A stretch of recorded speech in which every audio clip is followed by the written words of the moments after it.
Hora H do Agro. Oferecimento. Ihara. Agricultura é a nossa vida. Ihara. Consórcio Magi. Volkswagen Caminhões e Ônibus.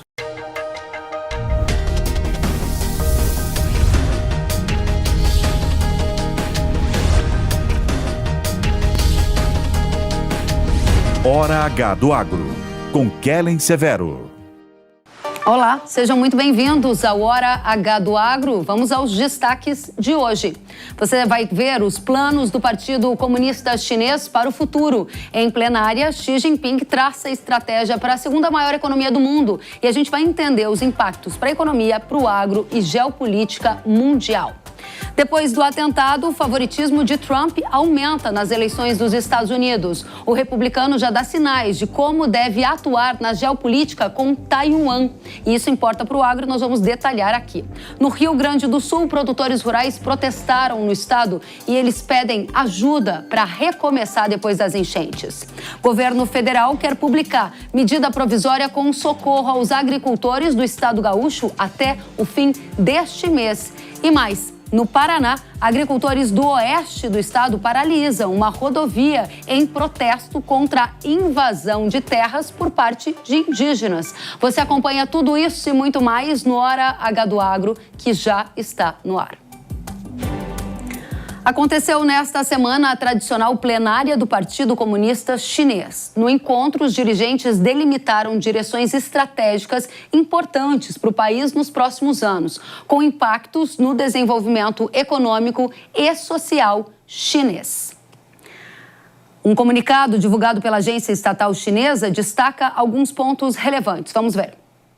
Estão, por exemplo, o que prevê uma coordenação de um novo tipo de industrialização, urbanização e revigoramento rural. Ele cita ainda o objetivo de elevar o nível de integração urbana-rural e consolidar, aprimorar o sistema de operação rural para desenvolver a agricultura, beneficiar áreas rurais e prosperar agricultores. Finaliza citando ainda que deve aprofundar uma reforma do sistema agrário. Já na área militar, o comunicado diz também que a modernização da defesa nacional e do exército chinês constitui uma parte importante da modernização do país e cita o cumprimento de metas do centenário do Exército Popular de Libertação. Essa plenária do partido acontece em um momento em que o país passa por uma série de desafios econômicos. E nessa semana, por exemplo, a China divulgou os dados do Produto Interno Bruto, que cresceu 4,7% no segundo trimestre deste ano em relação ao mesmo período de 2023. O crescimento ficou abaixo do esperado pelo mercado, que estimava aumento de 5%. Se soma a esse contexto a pressão geopolítica e também tarifária, com produtos chineses sendo inclusive taxados nos Estados Unidos e na Europa. Para o agro, esse tema importa demais, já que a China é o principal parceiro comercial e a gente precisa saber das mudanças de lá com potenciais impactos aqui. A gente vai agora tratar de China e ver o que podemos esperar depois dessa reunião do Partido Comunista Chinês com Alê Delara. Ele é diretor da Paine Agronegócio. Alê, seja bem-vindo à Hora H do Agro. Olá, Kellen, obrigado pelo convite. É sempre um prazer falar com você. Alê, obrigada pela companhia. Primeiro, a China ela tem desafios econômicos importantes. O Partido Comunista Chinês está traçando meta não só para 24, mas também para os próximos anos. O que você espera nas ações de Xi Jinping na economia com repercussão para o Brasil e para o agro brasileiro? Sim, Kellen, a China ela tem um desafio muito grande, principalmente esse ano, porque a base de comparação para o crescimento do PIB, ele pegou uma base muito alta, que foi o crescimento de 5% do ano passado. E há alguns problemas muito importantes que o Xi Jinping tem que resolver. Entre eles, a inflação, ele tem que causar inflação na economia chinesa, está sendo um desafio. A China vem com deflação já no PPI, que é a inflação ao produtor no último indicador publicado pelo setor de estatística lá da China, e esta deflação ela deve-se a uma grande capacidade industrial. A China não consegue reduzir essa capacidade industrial, aliado a uma crise de confiança da população que não está consumindo.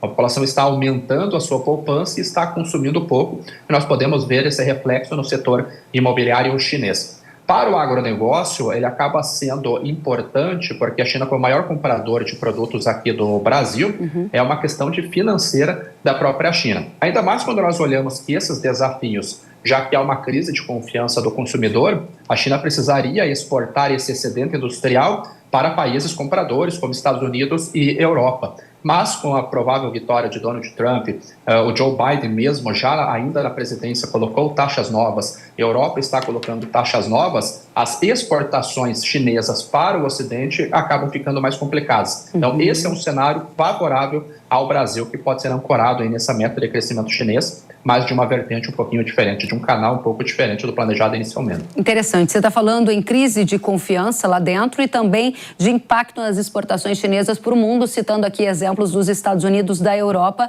e ainda mencionou o favoritismo de Trump depois do atentado que o republicano sofreu nesta última semana. Objetivamente, Donald Trump deve intensificar a guerra comercial com a China. No plano de governo, ele fala em tarifa por tarifa, olho por olho, tarifa por tarifa, e mira também na China. Vem aí uma intensificação da guerra comercial dos Estados Unidos em relação à China, com qual efeito colateral para o Brasil? Porque na última vez, Delara, o Brasil se beneficiou de um incremento importantíssimo na demanda por soja quando a China migrou da demanda de lá para cá. Isso vai acontecer desta mesma maneira novamente? Essa é uma grande pergunta, Kellen, porque no primeiro mandato do Donald Trump, assim que a China assinou um acordo com os Estados Unidos, que foi conhecido a implantação da primeira fase do acordo, a China ela reduziu as tarifas, por exemplo, da importação de soja, que nos Estados Unidos eram de 25%, e igualou a tarifa brasileira de 10%. Então, isso deveria fomentar as exportações norte-americanas. Isso não aconteceu porque o Donald Trump assumiu, acabou elevando tarifas e entrou em guerra com algumas empresas listadas na Bolsa norte-americana, e a China olhou para o Brasil e o Brasil acabou se beneficiando deste cenário. Mas esse foi o primeiro mandato de Donald Trump.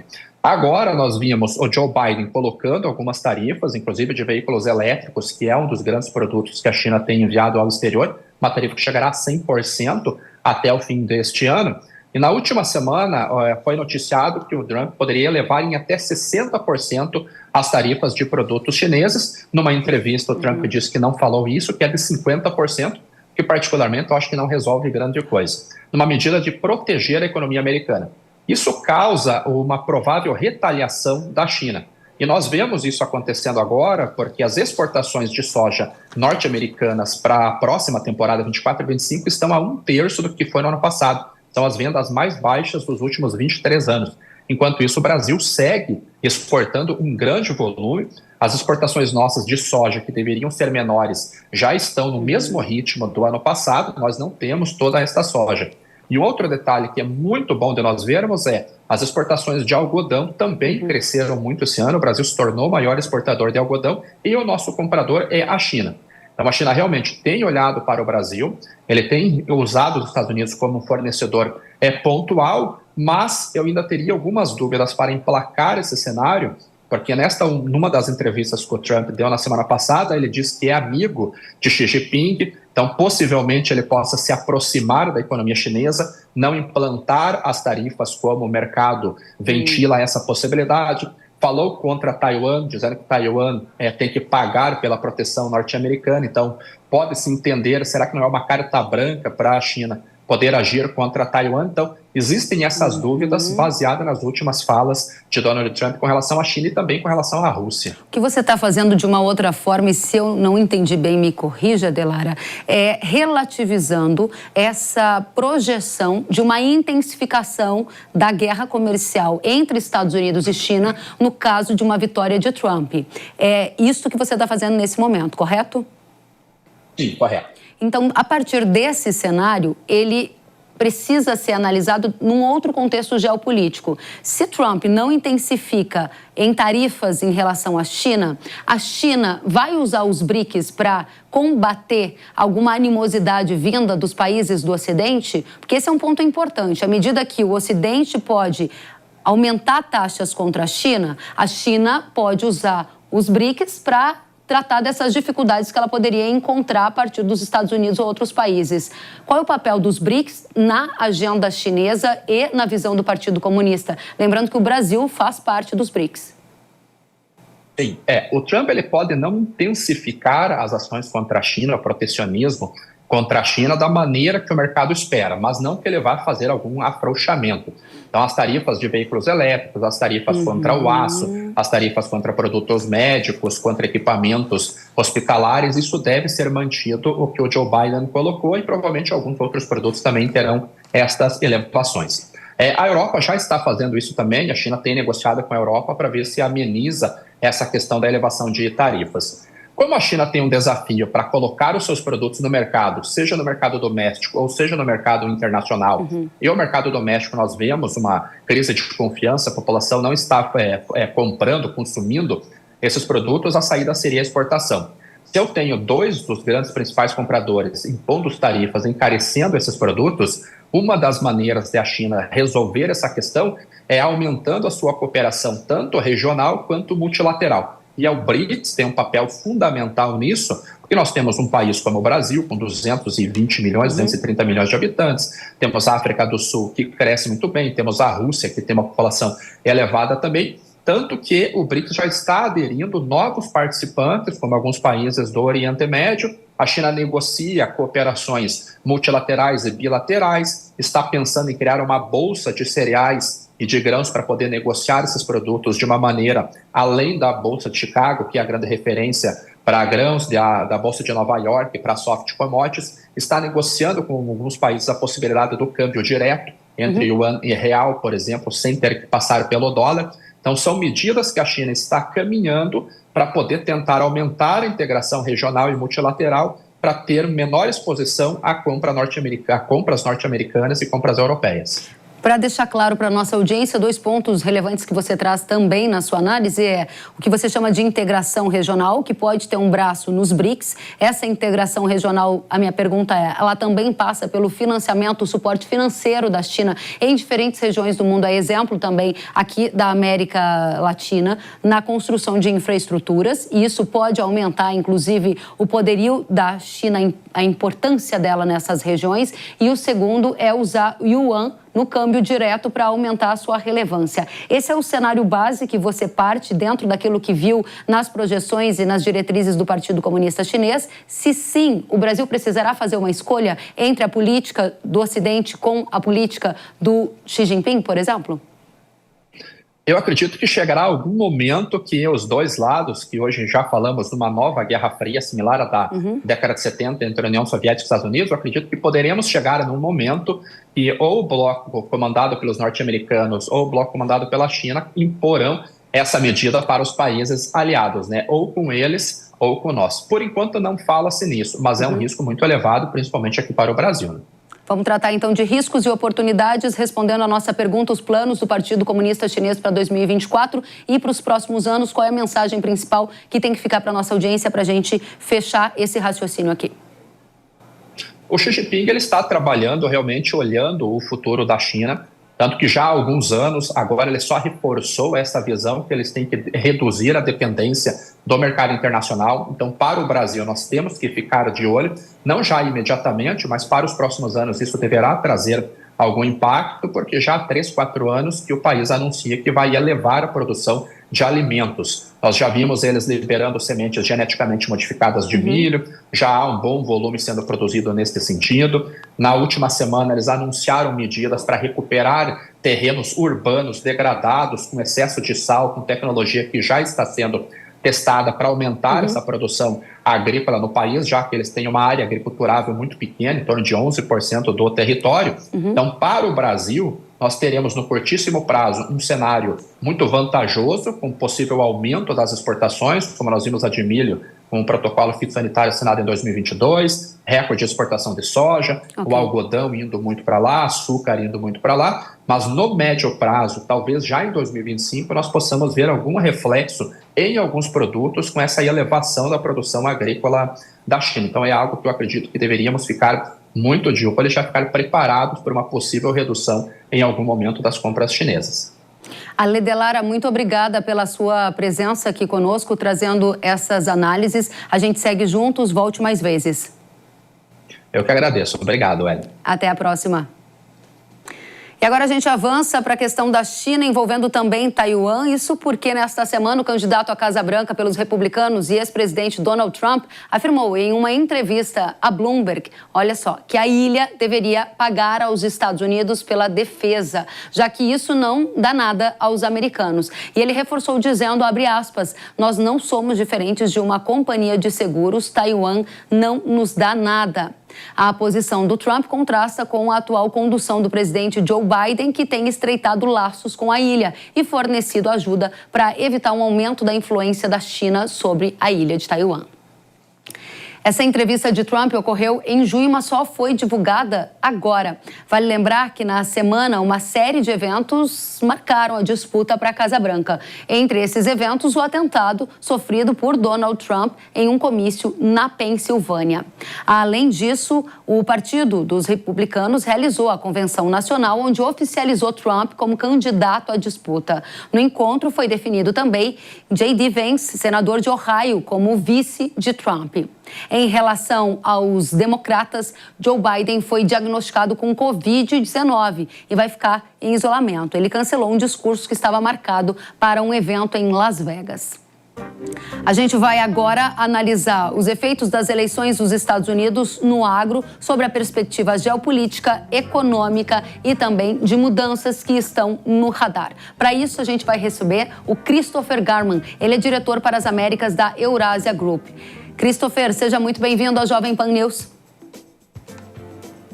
É um prazer estar aqui, obrigado pelo convite, é uma honra sempre participar do seu programa. Muito obrigada pela companhia e a gente vai começar pelos fatos mais recentes, a exemplo do que Trump falou em relação a Taiwan. E aí a minha pergunta se conecta de duas maneiras. Primeiro, o favoritismo de Trump aumentou depois do atentado? Segundo, há como considerar ele já eleito e por isso a gente olha agora com mais atenção para as falas em relação a Taiwan? Olha, sem dúvida nenhuma, o favoritismo do Trump aumentou ao longo desse último mês. Primeiro, pela incapacidade cognitiva que ficou mais exposto no debate entre o Biden e o Trump, que ocorreu 4 meses atrás. De lá para cá, tem uma pressão enorme dentro do partido para o Biden sair da disputa presidencial e trocar as candidaturas. Nós tivemos uma cobertura intensa na mídia das dificuldades cognitivas dele, então ele tem sofrido uma bateria de noticiário negativo com relação a ele. Houve o atentado contra o Donald Trump, onde ele reagiu de forma surpreendente, punho no ar, gritando luta. E esse atentado reforça a probabilidade do Trump por uma razão talvez mais importante, que é toda a linha de ataque democrata contra o Donald Trump, na campanha estava planejado a fazer um argumento que ele é um risco autoritário e propagador de extremismo político. Então, à medida que ele é vítima de um ato de extremismo político, e os republicanos argumentando que o ataque democrata é que instigou um ambiente que fomenta a violência, fica difícil os democratas atacarem o Trump dessa mesma forma. Então, a maneira com qual os democratas poderiam reduzir a vantagem do Trump está parcialmente minada. Não está dado. Nós temos uma economia que está melhorando, as margens nos estados-chaves que vão ditar o eleitoral são bem estreitas, o Trump só está uma vantagem de 2, 3 pontos nesses principais estados. Temos 3,5 meses antes da campanha, ou 4 meses, então é muito tempo pela frente. Então, assim, mas a probabilidade do Biden, os democratas prevalecerem, caíram. Nós, na Eurásia, estamos quase 70%, 75% de chance do Trump ganhar essa eleição. 75% de chance do Trump ganhar a eleição, e dentro desse contexto de análise política que vocês fazem, a gente precisa então capturar alguns sinais que Trump já está dando, principalmente depois desse evento que, de acordo com o que você coloca, também afeta aí as intenções de votos, pelo menos de alguns eleitores. O contexto é Taiwan. Taiwan importa para o agro brasileiro pelas relações com a China, pelas relações com os Estados Unidos e por todo o xadrez geopolítico. Num cenário em que as suas projeções se confirmam e Trump é eleito presidente da República dos Estados Unidos, qual é o destino da relação entre Estados Unidos e Taiwan e por que isso importa? Então vamos começar com a relação Estados Unidos e China e depois falar de Taiwan. A relação Estados Unidos e China provavelmente vai deteriorar se o Trump for eleito. ele tem uma das principais estampas e propostas de governo dele é um protecionismo comercial mais elevado que nós temos visto, não só no seu primeiro mandato, mas também no governo Joe Biden.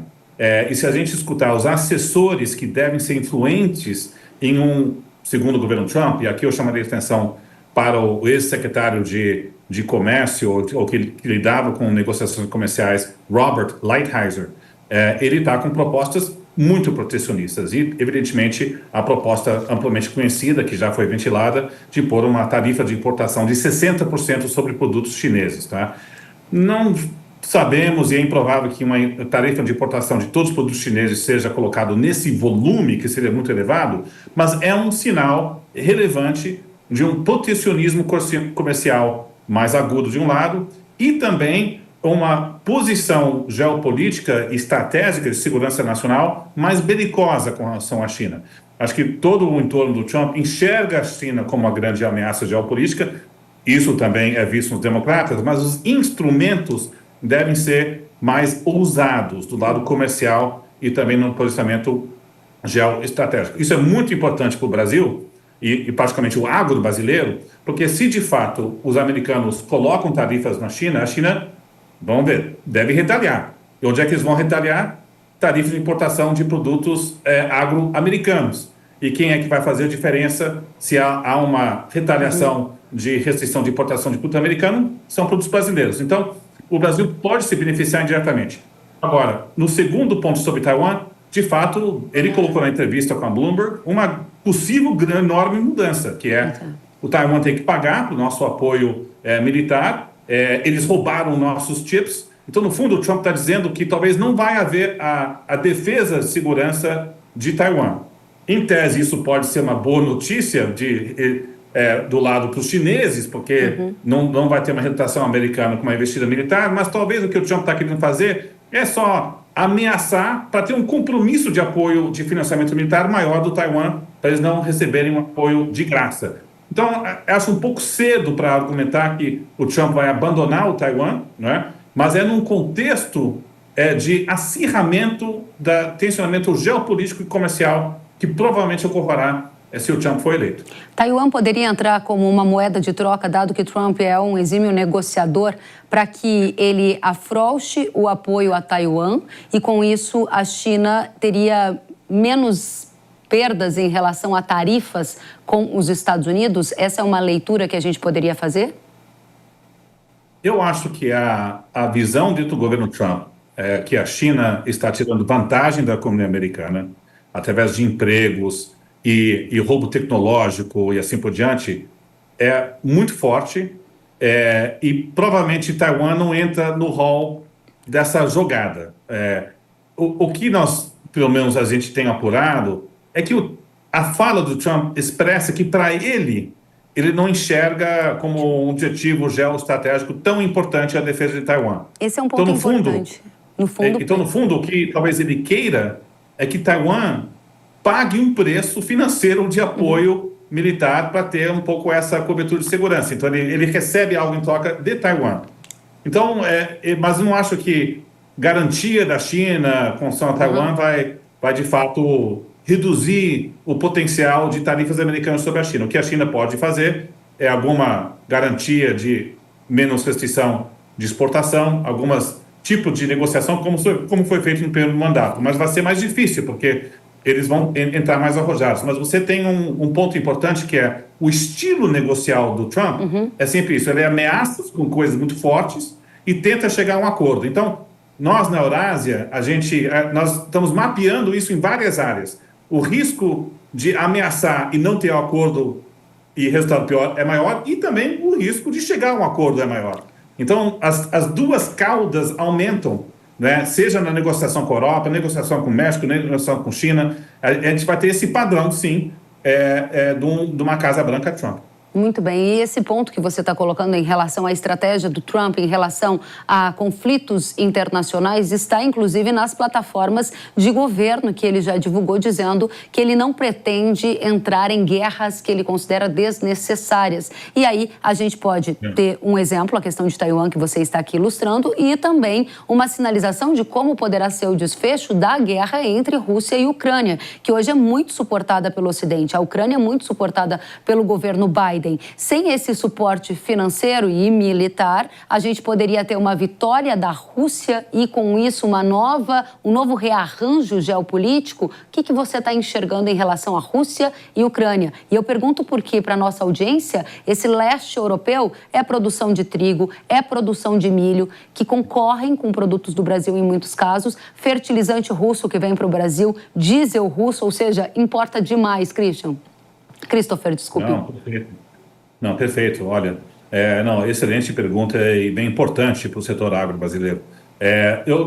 Na nossa visão da Eurásia, acreditamos que o cenário mais provável, com ou sem a eleição do Trump, é que nós vamos ter algum avanço militar minimamente bem sucedido russo, que não chega próximo de uma retomada do país ou a capital Kiev, mas teremos um avanço maior na parte leste do país e, eventualmente, algum tipo de acordo de repartição.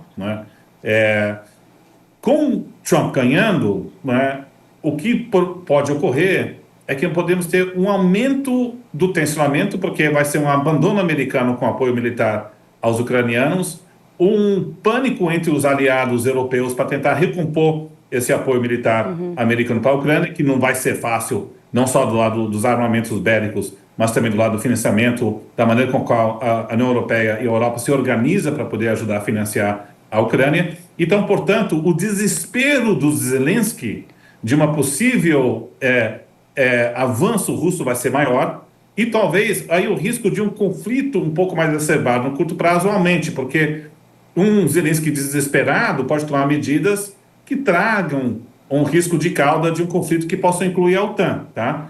Não é o nosso cenário, mesmo com o Trump ganhando. O que deve ocorrer é que, em algum momento, temos algum tipo de acordo lá na frente. O risco de cauda aumenta um pouco com o Trump, mas não muito. Mesmo que acelera esse processo, tá certo? Então, a preocupação nossa geopolítica, acho que permanece mais na China, e não só em Taiwan, mas também no South China Sea.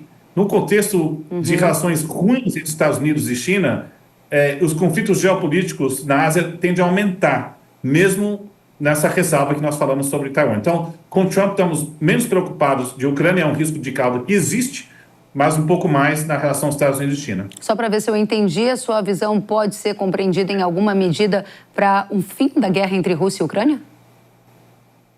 Eu acho que a gente vai ter algum avanço russo maior, e a gente está vendo que o militar na Europa e nos Estados Unidos não é inesgotável, tem algum limite. E dentro da Ucrânia também, está tendo um apoio maior da opinião pública para negociar com a Rússia. Interessante isso. Então, a capacidade do Zelensky em manter uma guerra por ano após ano também começa a se dissipar. Então, nosso cenário é que, em algum momento de 2025, vai ter algum acordo de repartição e uma diminuição dessa guerra. Talvez não seja um equilíbrio plenamente estável, mas se esgota um pouco esse ciclo. Até chegar lá, pode ter mais tensionamento. Chega ao ponto de interromper exportação agro, produção de fertilizantes, achamos que não. Perfeito. Mas é um risco que a gente está monitorando. Importante. Agora, outro risco que a gente precisa observar, ou oportunidade, vai depender da sua ótica, é como será a relação do governo republicano, um governo mais de direita, com o governo de Lula, um governo mais de esquerda aqui no Brasil. Isso pode impactar em alguma questão comercial, objetivamente? A relação vai ser difícil, sem dúvida nenhuma. Em termos ideológicos, vamos ter dois presidentes em linhas opostas. A natureza do debate na campanha americana, que é o Biden acusando o Trump de ser uma ameaça à democracia e os republicanos acusando o Biden de ser uma ameaça aos direitos de expressão de liberdade individual, é o espelho do debate aqui no Brasil. Então, saindo de uma disputa acirrada, onde os republicanos vão dizer: não, é o Biden que ameaça a democracia, ele faz parte de um clubinho de comunistas socialistas globais que inclui o Trudeau, e que inclui o Macron e que inclui o Lula. Então, veja que o potencial de uma relação bilateral mais difícil é alta, e também no contexto onde o Brasil está lentamente se aproximando da China. O presidente Xi Jinping vai fazer uma visita de Estado semanas depois da eleição americana. Em novembro, logo aqui depois no da Brasil, reunião do G20. Então, eu acho que vai ter difícil. Agora, eu acho que o Brasil pode sofrer em termos comerciais, ser um alvo maior do que deveria, porque o Brasil não tem um superávit comercial com relação aos Estados Unidos. Os Estados Unidos é superavitário e não é um país de entrada de produtos chineses, que é o grande alvo também de uma Casa Branca Trump. O que podemos esperar é que alguns pontos de tensionamento comercial sofrem mais. Tarifa de importação de etanol brasileiro, certamente, talvez virá, que já é um incômodo do governo americano com a tarifa de importação de etanol americano que o governo colocou. Aço talvez possa ser. Então, acho que é mais pontual, mas não tão abrangente em termos de medidas comerciais. Mas etanol, sem dúvida nenhuma, pode ser um alvo de um governo Trump. Interessante. A gente vai aprofundar essas duas questões com você, porque à medida que você cita que o Brasil está lentamente se aproximando da China e que, ideologicamente, a distância entre Trump e Lula pode trazer algum efeito colateral ao comércio, a gente olha aqui para o nosso vizinho Milei, que está recuperando a economia e que tem uma política muito parecida, muito modo de ver entre Trump e Milei semelhante. Significaria uma aliança mais próxima entre Estados Unidos e Argentina, em que o Brasil seria alijado de alguns negócios na área agro, por exemplo, carnes ou grãos, e aí sim a gente teria uma transformação e um efeito colateral para o agro? Talvez isso é um pouco demais, tá? Assim, sem dúvida nenhuma, vamos ter uma relação próxima de um governo Trump com o governo Milei, né? Tem uma consistência ideológica. Eu acho que o grande benefício para a Argentina está mais numa ajuda mais benéfica do Fundo Monetário Nacional, do FMI.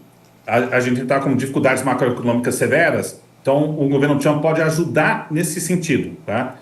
Mas a gente tem que lembrar que a relação bilateral dos Estados Unidos e Brasil tem uma certa textura e consolidação que não vai ser partido ou quebrado de uma forma mais importante. Tem empresas americanas também no setor agro que estão investidas no Brasil. O Brasil é uma grande potência agro. Então, o lado de investimentos americanos tende a ficar em um modo meio cruise control, meio que vai indo e continuando. Nós vimos isso no governo Trump anterior, né? Mas eu acho que essa relação bilateral meio que se mantém. Pode ter algum foco, sim, do lado do setor etanol, no cenário de aço. Não vai ter uma cooperação tão forte no lado ambiental, isso é um tema. Mas eu acredito que a gente olha, por exemplo, investimentos americanos no setor de mineral crítico, lá do agro, permanece, mesmo com uma orientação esfriada na relação bilateral chefe de Estado a chefe de Estado. Muito bem. Uma última pergunta sobre o novo governo Trump, se ele se confirma. A gente tem um vice de Ohio, um vice que já recebeu algumas cartas de associações que representam o meio rural, que o consideram amigo da agricultura. Temos no plano de governo de Trump algumas linhas dizendo que será colocado um freio na agenda verde, na agenda ESG, com excessos de regulações ambientais nos Estados Unidos, e isso pode impactar o agro. Gostaria de saber a sua visão sobre o suporte que o governo Trump vai dar para os norte-americanos produtores rurais que o suportam também, que são seus eleitores e que na última temporada, quando houve a guerra comercial, foram prejudicados por esse deslocamento de demanda dos Estados Unidos para o Brasil. Ele não vai deixar os norte-americanos da área rural desamparados, vai? Não, eu acho que nós vamos ter um governo Trump que vai ter que dar mais amparo para o setor, particularmente se entra numa guerra comercial com a China, onde a China retalia com tarifa de exportação agro-americana. Então, medidas de amparo, não só de subsídios, mas também de um certo protecionismo de produtores americanos. A gente olha para também o setor de carnes ou exportação brasileira, talvez é um setor que possa sofrer em termos relativos. Nós, evidentemente, temos grandes players nesse sentido. Então, acho que esse lado pode sofrer um pouco, porque vai ser um governo que vai ter que dar uma mão, sem dúvida nenhuma, para o setor agro. E não só pelo perfil do apoio do Partido Republicano, mas também pela possibilidade de uma retaliação chinesa em 2025 ou 2026. Christopher Garman, muito obrigada pela sua presença. Christopher, que é diretor da Eurásia, volte sempre, o espaço está aberto para novas análises suas. Um prazer todo meu. Muito obrigada, até a próxima. E a gente segue juntos agora com mais uma análise sobre o atentado a Donald Trump e os efeitos potenciais no favoritismo dele e efeitos potenciais em uma intensificação da guerra comercial entre Estados Unidos e China, caso Trump vença as eleições. A gente tem a opinião do Aaron Edwards. Vamos ouvir. Teremos uma nova guerra comercial entre Estados Unidos e China caso Trump vença as eleições? Uma palavra que descreve muito bem para mim o comportamento do Trump politicamente é imprevisível. É possível que tenhamos uma outra guerra comercial entre Estados Unidos e China? Sim, sem sombra de dúvida.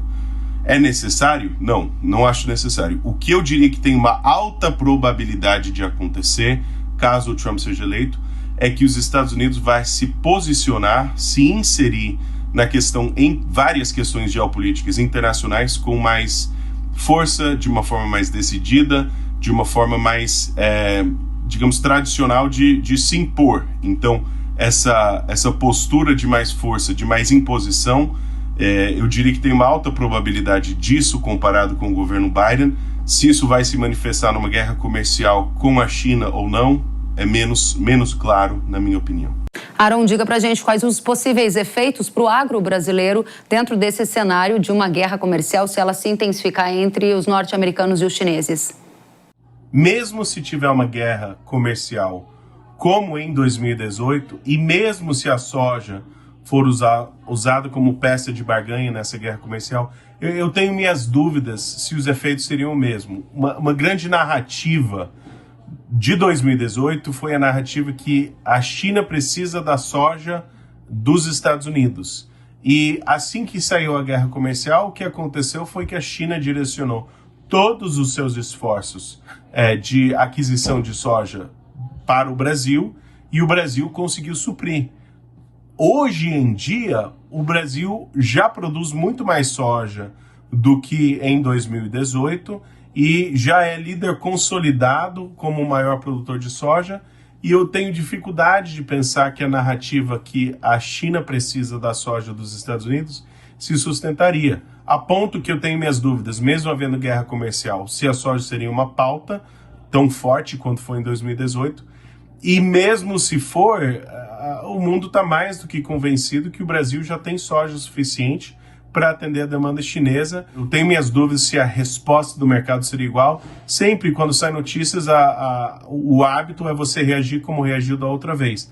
Mas daquela queda, né, de desvalorizar o preço em Chicago 20 pontos, ter o prêmio alto, de ficar vários meses com um patamar de preço, até anos com um patamar de preço pressionado em Chicago e a demanda quase insaciável por soja do Brasil, esses efeitos todos que foram consequência da guerra de 2018, tenho minhas dúvidas se o impacto seria o mesmo havendo uma guerra comercial.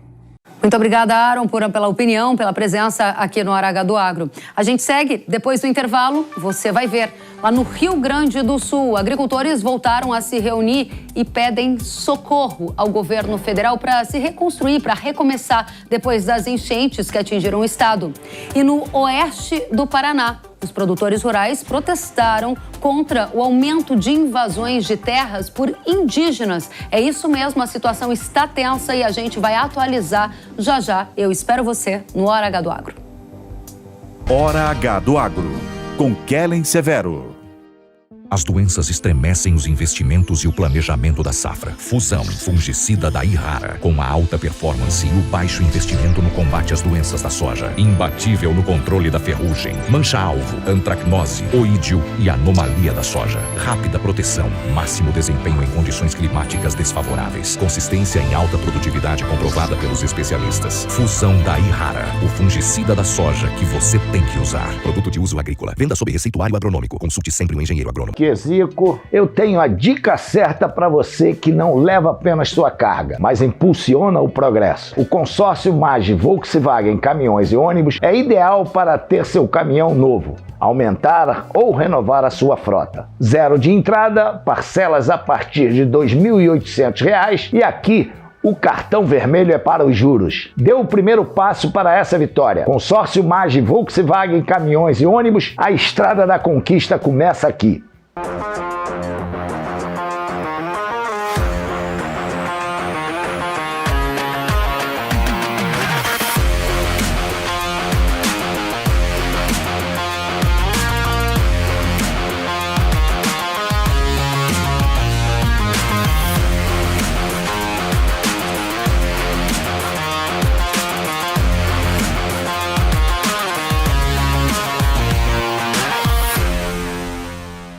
Estamos comemorando 4 anos de New Cursos. Aqui você transforma seus sonhos em realidade. Se você quer uma promoção ou mudança de carreira, vem aprender com os melhores do mercado. Estamos com descontos incríveis de até 80%. Estude com especialistas como Pablo Spire, Samidana, Ricardo Ventura, Davi Braga e muitos outros.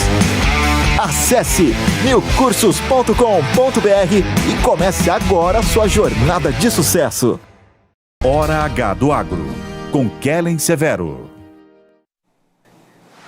Estamos de volta com Hora H do Agro aqui na Jovem Pan News. E o governo federal e o agronegócio do Rio Grande do Sul se reuniram nesta semana para tratar sobre o socorro ao setor, que foi o mais afetado pelas enchentes lá no estado gaúcho.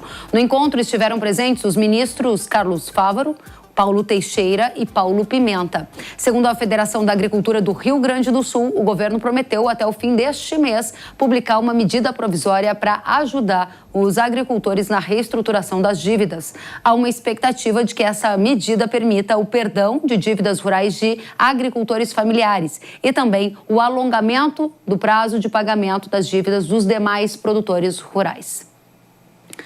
Ainda que tenha ocorrido essa reunião com alguns representantes do agro, os produtores rurais do Rio Grande do Sul estão apreensivos e pedem ajuda. Eles se reuniram em uma mobilização na Expo Agro Afubra, em Rio Pardo, lá no Rio Grande do Sul, e pedem socorro para o setor.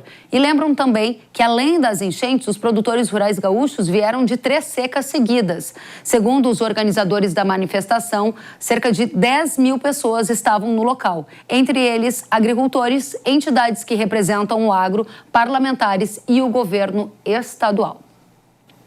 Vale lembrar também que, além da medida provisória que o governo está preparando para socorrer o agro gaúcho, tramita no Senado um projeto de lei do deputado Coronel Zucco que propõe uma série de medidas para o setor. Esse PL prevê, por exemplo, a anistia ao pagamento das parcelas mensais de crédito de custeio adquiridos em 2024 pelo agro gaúcho, a suspensão do pagamento das parcelas do crédito de investimento e de comercialização por 2 anos e a criação de uma linha de crédito para catástrofes naturais. Muitos produtores rurais nos perguntaram como é que está a tramitação desse projeto de lei no Senado Federal. Dá para contar com essa solução? A gente vai ouvir o senador do PP do Rio Grande do Sul, Irineu Hort. Senador, seja muito bem-vindo. A publicação, ou melhor, o trâmite desse projeto no Senado traz um alívio para o agricultor? Vai vir do Congresso Nacional a anistia das dívidas do agro brasileiro, do agro gaúcho? Na verdade, essa PL, neste momento, está parada. Ela veio aprovada pela Câmara dos Deputados, veio para o Senado, estou sendo relator deste projeto, encaminhamos para a Comissão de Agricultura e aí um senador do governo, a mando do governo, pediu vistas. E pedindo vista, tranca o projeto, o andamento dele. Imediatamente nós providenciamos um pedido de urgência para a presidência do Senado para botar em pauta no plenário.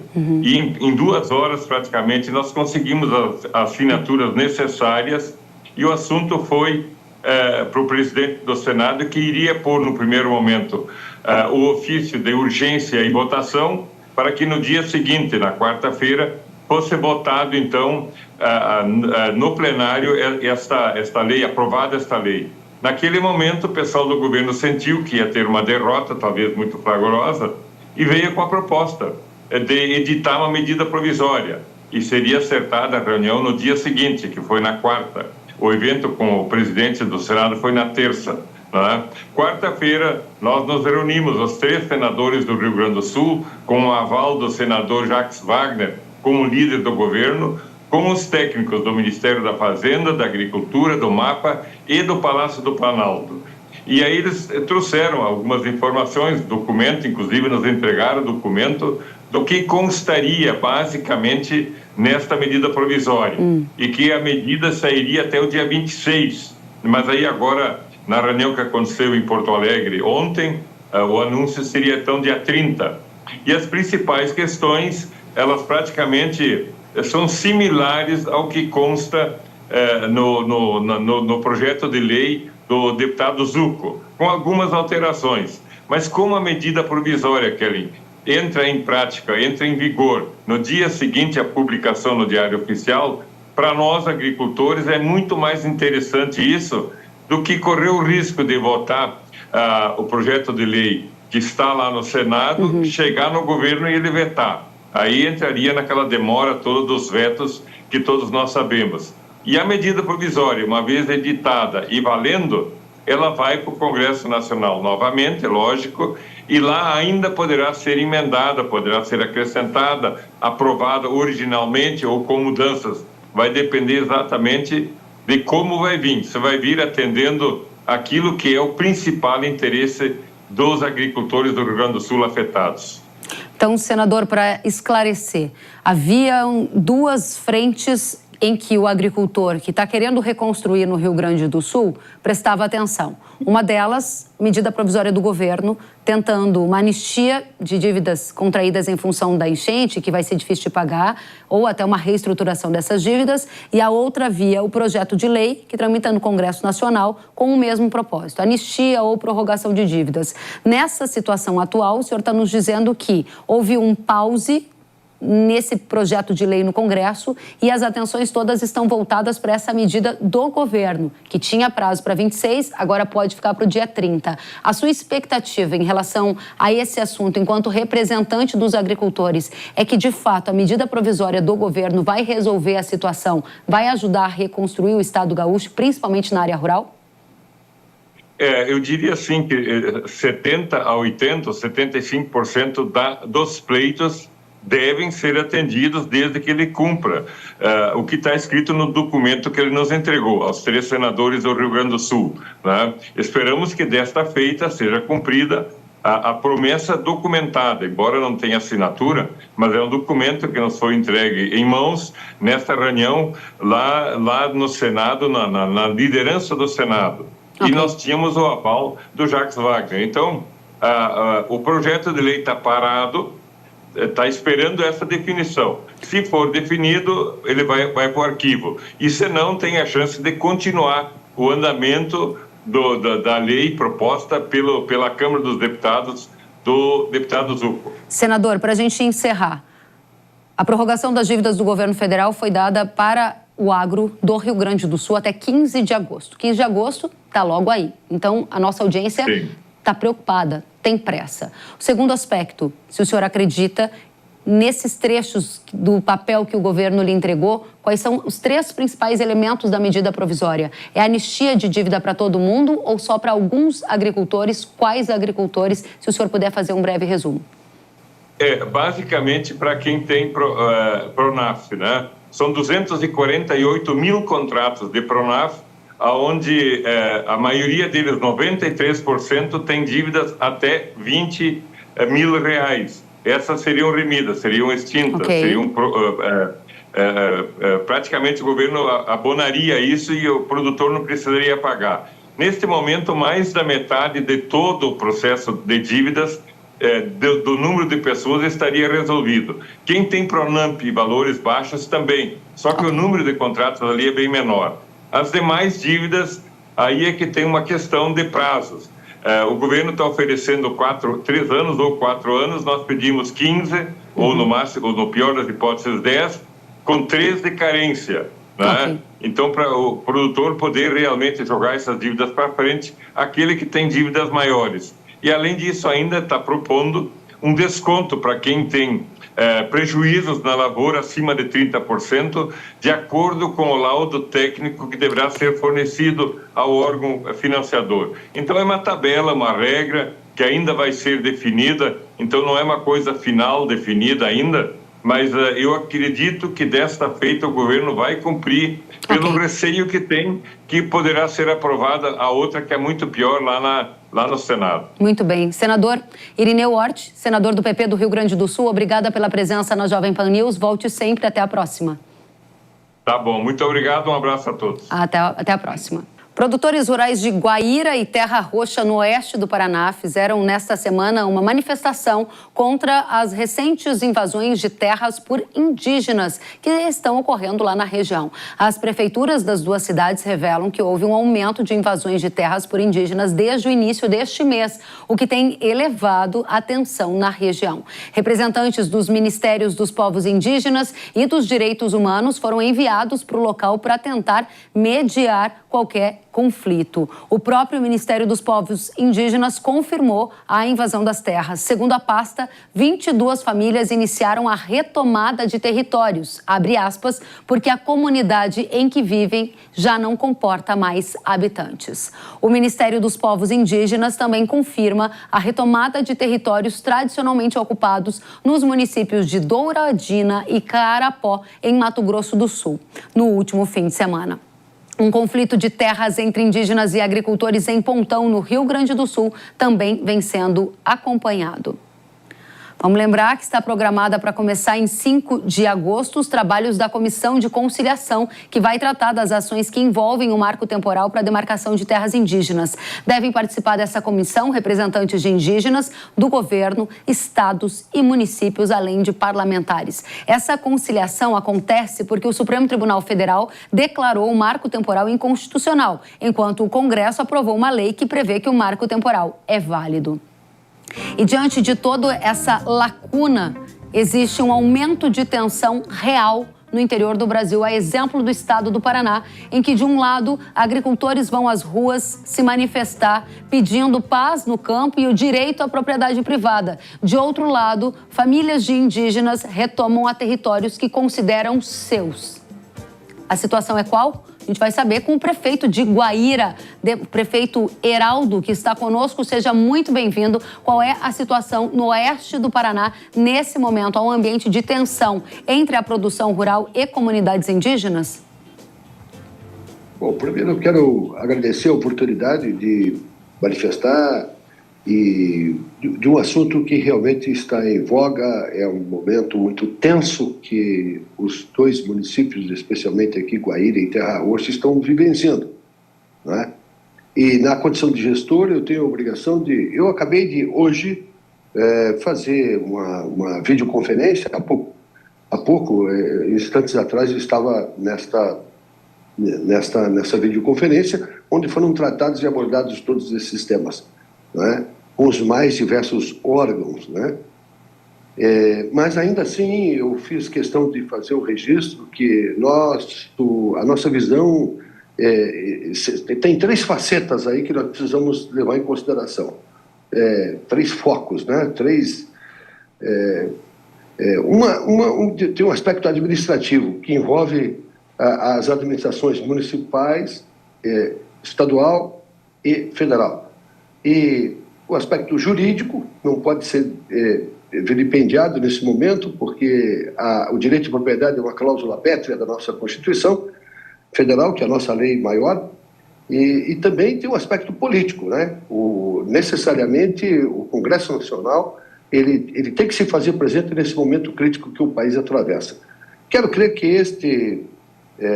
esses cuidados precisam e merecem ser considerados, porque os atores, né, envolvidos aí, eu posso citar alguns, né, a própria Itaipu Nacional, que, para minha grata satisfação, surgiu aí uma luz, né, de a Itaipu adquirir a preço de mercado porções de terras, né, aqui na nossa região, para acomodar essa situação e fazer com que os ocupantes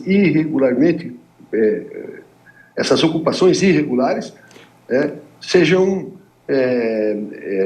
realocadas, né, nessas possíveis áreas a serem adquiridas a preço de mercado. Prefeito, hoje trata, portanto, os produtores... Desculpe eu lhe interromper, mas hoje, para que o país inteiro entenda, nós temos produtores rurais com terras tituladas, com áreas invadidas por comunidades indígenas que requerem aquele pedaço de terra, também com base nessa lacuna em relação ao marco temporal indígena. Esse é o cenário que o senhor está vivendo no seu município? Exatamente. Essa insegurança jurídica que estamos vivenciando, né? De um lado, os interesses dos indígenas e do outro, o direito sagrado de propriedade que nós temos no país. E nessa condição, há policiamento na região? Porque eu imagino, assim como o senhor reportou, que há uma tensão. Se há tensão, existe risco de conflito porque ambos querem o mesmo pedaço de terra. Nesse momento, a polícia, como é que está a situação? Nós pregamos, lógico, os caminhos do diálogo, da negociação. Como eu falei há poucos instantes atrás, eu estava nessa comissão nacional que está mediando esses conflitos, né?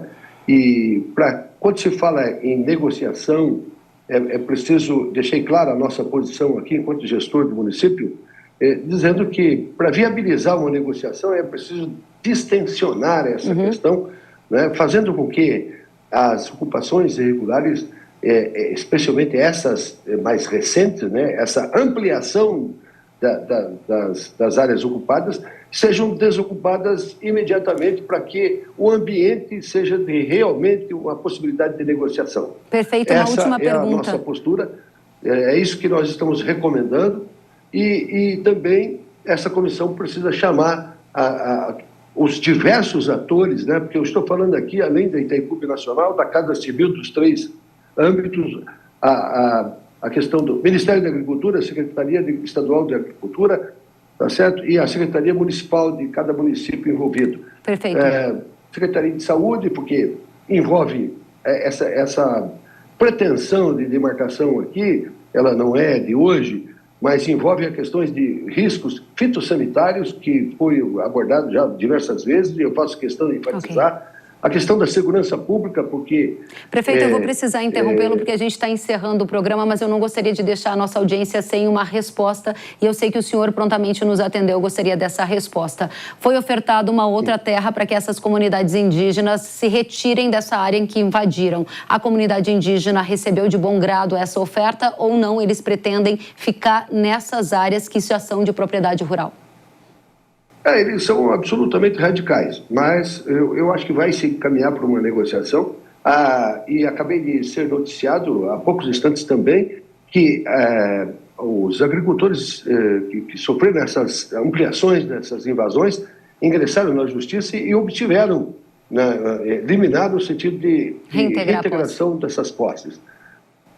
Excelente. É isso. Excelente. Prefeito, eu agradeço demais pelo senhor trazer para o Brasil a situação que hoje vive o oeste do Paraná, nessa tensão envolvendo, de um lado, a produção agrícola de terras tituladas propriedade privada, de outro lado, o interesse dos povos indígenas de ampliar a demarcação de terras nessas regiões. Volte sempre com mais informações. Obrigada por prontamente nos atender. Eu é que agradeço. Até a próxima, prefeito. Uma última informação, o Ministério da Agricultura suspendeu a exportação de carne de aves de todo o país para a China, depois do caso da doença de Newcastle ter sido identificado em uma granja em Antagorda, no Rio Grande do Sul. A doença é viral, contagiosa e pode levar os animais à morte. É obrigatória a notificação à Organização Mundial de Saúde Animal. Em nota, o governo destacou também que o consumo de produtos avícolas inspecionados pelo Serviço Veterinário Oficial permanece seguro. E agora eu tenho um recado para você. O Poder Supremo de Términos, inseticida da Irrara, vai revolucionar o controle de pragas nas lavouras. Términos é o seu maior aliado para combater o percevejo marrom na soja, o percevejo barriga verde no milho, além de outras pragas que ameaçam a produtividade da sua lavoura. A fórmula inovadora age diretamente sobre as pragas, elevando o nível de controle com mais produtividade ao seu alcance. Términos possui supremo efeito de choque e período de controle prolongado, o que proporciona maior qualidade dos grãos e flexibilidade no combate aos percevejos em todas as fases da soja e do milho. Acesse ihara.com.br ou aponte a câmera do seu celular para o QR Code que está na tela e descubra mais sobre o poder supremo de términos. O Hora H do Agro de hoje fica por aqui. Obrigada pela companhia. Até a próxima. Tchau.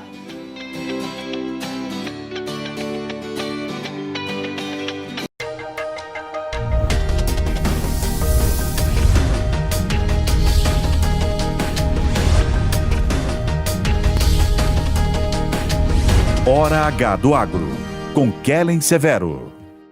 Hora H do Agro. Oferecimento. Ihara. Agricultura é a nossa vida. Ihara. Consórcio Magi, Volkswagen Caminhões e Ônibus. A opinião dos nossos comentaristas não reflete necessariamente a opinião do Grupo Jovem Pan de Comunicação. Realização Jovem Pan News.